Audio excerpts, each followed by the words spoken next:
The most feared warriors in Viking history weren't killed by their enemies.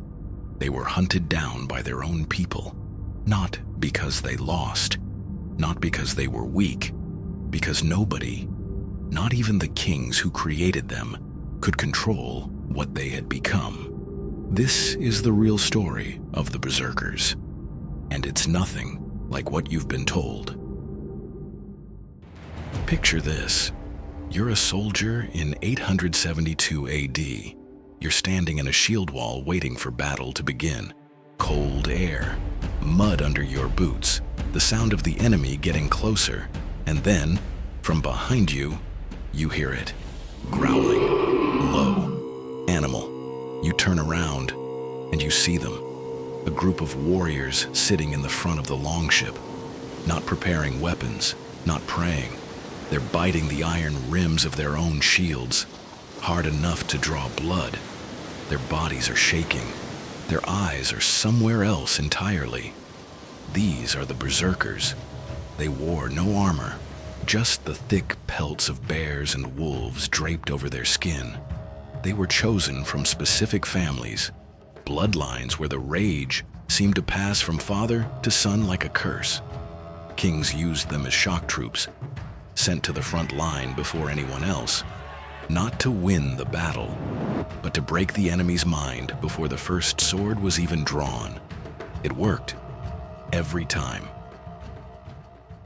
Now here's where history gets uncomfortable. For years, people assumed Berserkers used drugs, specifically hallucinogenic mushrooms found across Scandinavia, and some historians still believe that. But the deeper research points to something far more disturbing. These men didn't just take something before battle. They were built from the ground up to become what they were.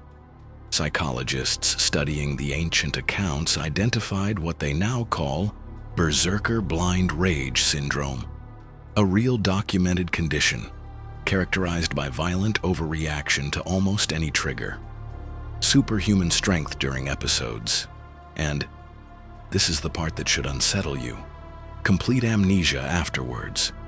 They could not remember what they did. Think about what that means. These weren't soldiers who chose to fight savagely. These were men who had been trained, isolated, psychologically broken and rebuilt until the violence lived inside them like a second heartbeat, waiting. One 13th century account describes a berserker before battle eating the rim of his shield, then swallowing live coals, running through fire, and finally turning his sword on 6 of his own men, just to burn through the last of the rage before the real fight began. 6 of his own men, the Heimskringla, one of the most important records of Norse history, describes their bodies becoming hot to the touch before battle. Witnesses said they couldn't feel pain. Arrows didn't stop them. Swords didn't stop them. The only thing that stopped a berserker was exhaustion. And after the battle, they collapsed, described in accounts as weak as infants, empty, like whatever had possessed them had simply left. Here's what they never taught you. In 1015 AD, Norway made it illegal to be a berserker. Not illegal to act like one, illegal to be one. Iceland followed. Ancient legal codes listed berserkers in the same category as murderers and thieves. They were declared outlaws, hunted, executed by their own civilization. The same kings who had used them to conquer half of Europe decided that the weapon they had created was now too dangerous to exist, because between battles, they were uncontrollable, unpredictable, violent toward anyone near them.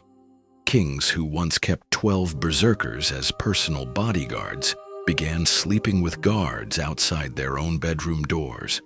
The problem with a weapon you can't switch off is that eventually it turns on everything. By the 12th century, berserkers had completely vanished from history.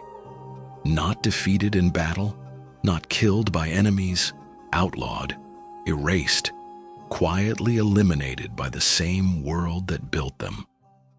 That's what history deleted, not the warriors in the TV shows, not the men with horned helmets and glorious deaths. Men who were taken as children, trained in isolation, psychologically remade into something that wasn't quite human anymore, used, and then, when they became inconvenient, erased. The Viking Age built legends, but the Berserkers weren't a legend. They were a mistake nobody wanted to admit they made.